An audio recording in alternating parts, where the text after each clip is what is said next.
Halo guys, selamat datang di YouTube Dunia Marketing. Di video kali ini aku mau berbagi informasi terkait apakah jika suami atau istri atau pasangan kita memiliki kredit yang jelek atau histori BI checking yang jelek, apakah berpengaruh terhadap pasangannya dan apakah pasangannya masih bisa ambil kredit lagi? Simak video ini dan jangan di-skip.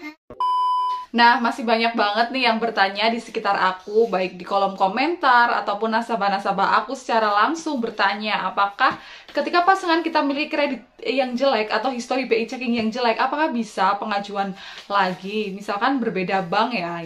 Nah, di sini aku akan menjawab pertanyaan tersebut. Sebenarnya pertanyaan itu juga sudah aku jawab beberapa di kolom komentar, kemudian di video YouTube aku juga sudah pernah aku bahas, tetapi di sini masih banyak nih yang bertanya lagi, sehingga aku berniatan untuk membuat video ini lagi lebih detail lagi untuk menjawab pertanyaan kalian semua. Apabila pasangan kita ya, atau suami atau istri memiliki kredit yang jelek sebelumnya dan belum lunas, kemudian pasangannya ingin mengajukan lagi, jelas tidak bisa teman-teman ya. Aku jawab tidak bisa, karena apa? Suami istri adalah satu kesatuan, satu keterkaitan satu sama lain. Ketika istri memiliki histori pinjaman yang jelek, maka suaminya otomatis tidak bisa pengajuan di bank manapun ya. Kita bahasnya especially di bank BUMN ya, Bank Mandiri, BRI, dan BNI. Kemudian, ketika sudah lunas, Kak, sebelumnya aku pernah pinjaman kreditku nggak lancar, misalkan gitu. Tapi udah lunas nih. Nah, kita pasti akan cek dulu dong, apakah historinya masih atau tidak. Karena ini juga penting. Biasanya histori kredit itu akan hilang 2 tahun. Di bawah itu berdasarkan pengalaman aku belum pada hilang ya teman-teman. Dengan catatan kreditnya sudah lunas. Kalau kreditnya sudah lunas, kita akan bantu cek. Misalkan sudah 2 tahun ataupun 1 tahun lebih gitu. Kita bantu cek. Kalau historinya sudah hilang, kolom-kolom BI check-nya sudah hilang, kita bisa nih bantu ajukan kreditnya. Mungkin kita kasih limit kecil-kecil terlebih dahulu. Seperti itu teman-teman. Nah gimana Kak kalau misalkan itu kredit aku udah lama banget Kak, udah tahun 2010, tapi memang nggak aku lunasi karena dulu kayak gini. Misalnya dia cerita nih kronologi kenapa dia macet. Tetap nggak bisa teman-teman. Jadi di 2010 pun masih keluar BI checkingnya. Ini berdasarkan pengalaman aku juga. Nasabah aku masih keluar BI checkingnya macet senilai 12 juta. Dan sampai dengan saat ini tidak bisa pengajuan karena tulisannya sampai dihapus bukukan ya. Jadi nggak lunas kreditnya. Karena kalau lunas itu otomatis historinya akan hilang di 2 tahun minimalnya. Dan ada keterangan lunas. Yang terakhir lancar lunas. Tapi nanti kolom-kolomnya yang historinya nggak lancar, semua ini akan hilang selama 2 tahun. Kalau baru dilunasi, belum bisa hilang ya historinya itu. Nah, ada lagi nih pertanyaan yang sering banget juga ditanyakan ketika, Kak, aku baru nikah gitu kan. Tapi ternyata pasanganku histori sebelumnya jelek. Aku belum pernah dapat pinjaman nih Kak. Tapi aku udah nikah sama yang orang historinya jelek ini. Apakah aku bisa pengajuan? Ini banyak banget yang bertanya kayak gitu. Jawabannya tidak bisa. Kalian udah menjadi suami istri, kalian sudah menjadi pasangan, otomatis satu keterkaitan ya. Salah satu BI-nya jelek, otomatis pasangannya juga tidak bisa pengajuan. Meskipun kalian belum pernah ada pinjaman histori. Meskipun BI checking kalian itu bagus, pinjaman sebelumnya lancar, tapi karena kalian udah pasangan suami istri, tidak bisa teman-teman, karena yang dicek itu memang suami istri. Syarat pengajuan kredit di bank BUMN ini pertama yaitu kan memang BI checkingnya itu harus bagus, baik suami ataupun istri. Ataupun belum ada pinjaman juga itu kemungkinan bisa juga di ACC. Asalkan punya usaha, kemudian cek lingkungannya memang bagus ya, ada agunannya ya, it's okay, nggak masalah, itu pasti di ACC. Seperti itu teman-teman. Nah, ketika salah satu dari pasangan kita sudah jelek ya, otomatis meskipun kalian baru nikah ya, tetap aja nggak bisa pengajuan kredit, karena kita memang berdasarkan BI checking, kredit itu dicairkan atau tidak. Meskipun kita sudah survei nih, misalkan kadang kita udah survei, udah ini, kalian udah melengkapi berkas, bla bla bla, dan kita misalkan pihak bank belum ngecek BI checking, ketika dicek BI checkingnya jelek ya udah cancel, berarti nggak jadi meskipun udah disurvei. Seperti itu teman-teman. Jadi kenapa kadang pihak bank itu langsung menyurvei dulu, belum cek BI checking dulu, itu karena memang mungkin lagi nggak antri nih, yaudah deh aku survei dulu, kemudian mungkin memang mantrinya ataupun marketingnya lagi nggak terlalu sibuk, jadi disurvei dulu aja deh, nanti BI checkingnya nyusul. Atau misalkan sejalan nih dengan nasabah yang lain, ya udah aku survei dulu gitu, padahal BI checkingnya belum keluar. Jadi meskipun sudah disurvei, sudah melengkapi berkas ya, belum tentu kredit kalian itu bisa cair ketika pihak banknya itu baru melakukan pengecekan BI checking setelah disurvei. Seperti itu teman-teman. Jadi mau kalian berbohong sebagaimanapun, sedemikian rupa ya, kalau BI checkingnya itu masih jelek ya jelek aja, karena akan tertera teman-teman. Kecuali pinjaman-pinjaman di koperasi ya, itu tidak tertera biasanya. Tapi kalau pinjaman-pinjaman di bank BUMN, kemudian bank-bank swasta juga sudah masuk BI checking, pinjol juga sudah masuk BI checking, ya udah kalian berarti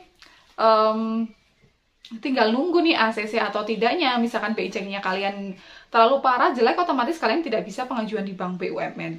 Mungkin di bank-bank swasta masih bisa nih, kalian telat 1 bulan, 2 bulan masih bisa pengajuan di bank swasta. Berbeda ya dengan BUMN, biasanya tidak bisa karena memang kita lebih ketat banget gitu. Nah, setelah kalian menemukan jawaban kalau kalian itu tidak bisa pengajuan kredit karena pasangannya kalian ini memiliki kredit yang jelek, history BI checking yang kurang bagus, apakah ada solusi kak? Nah, biasanya bertanya lagi tuh, biasanya nasabah, kemudian kalian di kolom komentar ini sebenarnya untuk solusinya sendiri ya tidak ada. Ketika BI checking kalian jelek ya otomatis kalian nggak bisa pengajuan. Kalian solusinya mungkin ya, aku saranin biar bisa pengajuan di bank-bank swasta. Pastikan kredit kalian juga yang macet itu dilunasi biar kedepannya bisa pengajuan di bank BUMN. Di bank swasta pun kalau histori pinjamannya terlalu buruk, terlalu jelek BI checkingnya ya biasanya nggak di ACC juga. Jadi melihat BI checkingnya seberapa parah kondisi BI checkingnya, seperti itu teman-teman. Dan kemudian selain solusi pengajuan di bank swasta ya, bisa juga sebenarnya ada alternatif lain yang memang nggak aku saranin sih.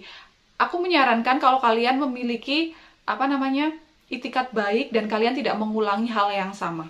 Aku bisikin deh sini. Jadi kalian bisa pengajuan pakai nama orang tua ataupun atas nama anak ya. Misalkan anak sudah 21 tahun gitu teman-teman. Ya kalian silahkan membuat alasan tersendiri, oke? Nah, tapi ada tapinya. Sertifikatnya juga harus atas nama, misalkan pengajuan orang tua ya atas nama orang tua atau atas nama anak. Tapi kalau atas nama kalian ya, kalau pengajuan dalam jangka waktu yang dekat ya memang belum bisa gitu. Karena kita biasanya kalau especially di Bank Mandiri sendiri, ini pemilik sertifikat juga dicek. Pastikan misalkan kalian ingin pakai atas nama ya, misalkan pakai atas nama saudara ataupun atas nama orang tua, ya nggak masalah, asalkan BI checkingnya bagus, punya usaha, ada agunan ya gitu teman-teman. Tapi aku benar-benar berpesan kepada kalian, bagi kalian yang memang memiliki kredit yang jelek atau histori pinjaman yang jelek sebelumnya, jangan diulangi ke depannya ketika kalian memakai atas nama, misalkan atas nama orang tua nih. Jangan sampai kalian mengulangi hal yang sama, macet lagi. Karena apa? Itu kan nanti malah yang pertama kasihan marketingnya, yang kedua kasihan yang dijadikan atas nama juga, seperti itu. Jangan sampai terulang lagi. Memberikan feedback yang bagus kepada pihak bank tentunya. Ketika pihak bank melakukan cek lingkungan sekitar dan mengatakan, oh itu dulu ini bla bla bla bla, misalkan ya, ternyata tetangga kalian menjelek-jelekan kalian, ya udah mungkin bisa jadi pihak banknya percaya aja gitu, ya udah bisa jadi nggak cair tuh karena hal itu. Ada yang kayak gitu, ya ada lah, namanya juga bermasyarakat ya, kadang ada memang orang yang nggak suka, ada yang suka kan. Nah, kalau pas pihak banknya ini cek lingkungan ke orang yang kurang suka, biasanya kita tuh cek itu berapa orang, nggak cuma 1, 3 atau 4, kita cek lingkungan apakah kira-kira karakteristiknya bagus atau tidak. Kalau tidak, pasti pihak bank tidak akan memberikan kredit. Kalaupun memberikan kredit, pasti diberikan limit yang kecil dulu untuk melihat kedepannya bagaimana. Jadi dikasih yang bertahap aja gitu. Pertama 10 juta, kemudian nanti kedua misalkan ambil lagi 20 ataupun 30, seperti itu. Jadi bertahap untuk melihat seberapa serius sih kalian, seberapa bertanggung jawab sih kalian, seperti itu teman-teman. Mungkin segitu aja ya untuk video kali ini. Jadi pada intinya ini aku kasih kesimpulan terkait apabila pasangan kita memiliki histori pinjaman yang jelek, itu berarti tidak bisa pengajuan ya di bank tersebut meskipun histori pinjaman kalian bagus ataupun histori salah satu pasangan kita itu bagus, tapi kalau satunya jelek itu sama sekali tidak bisa pengajuan ya. Kemudian untuk solusinya bisa pakai atas nama orang tua, tapi mohon untuk diperbaiki, jangan sampai terulang lagi, seperti itu ya teman-teman. Mungkin menjawab pertanyaan dari kalian semua, intinya yang kreditnya belum lunas, macet, segera dilunasi aja, diurus ke bank, karena nanti 2 tahun ke depan juga akan hilang. Jadi kalian aman, kalian bisa pengajuan lagi gitu. So mungkin segitu aja untuk video kali ini teman-teman. Terima kasih yang sudah menonton, jangan lupa like, comment, share, dan subscribe. Bye!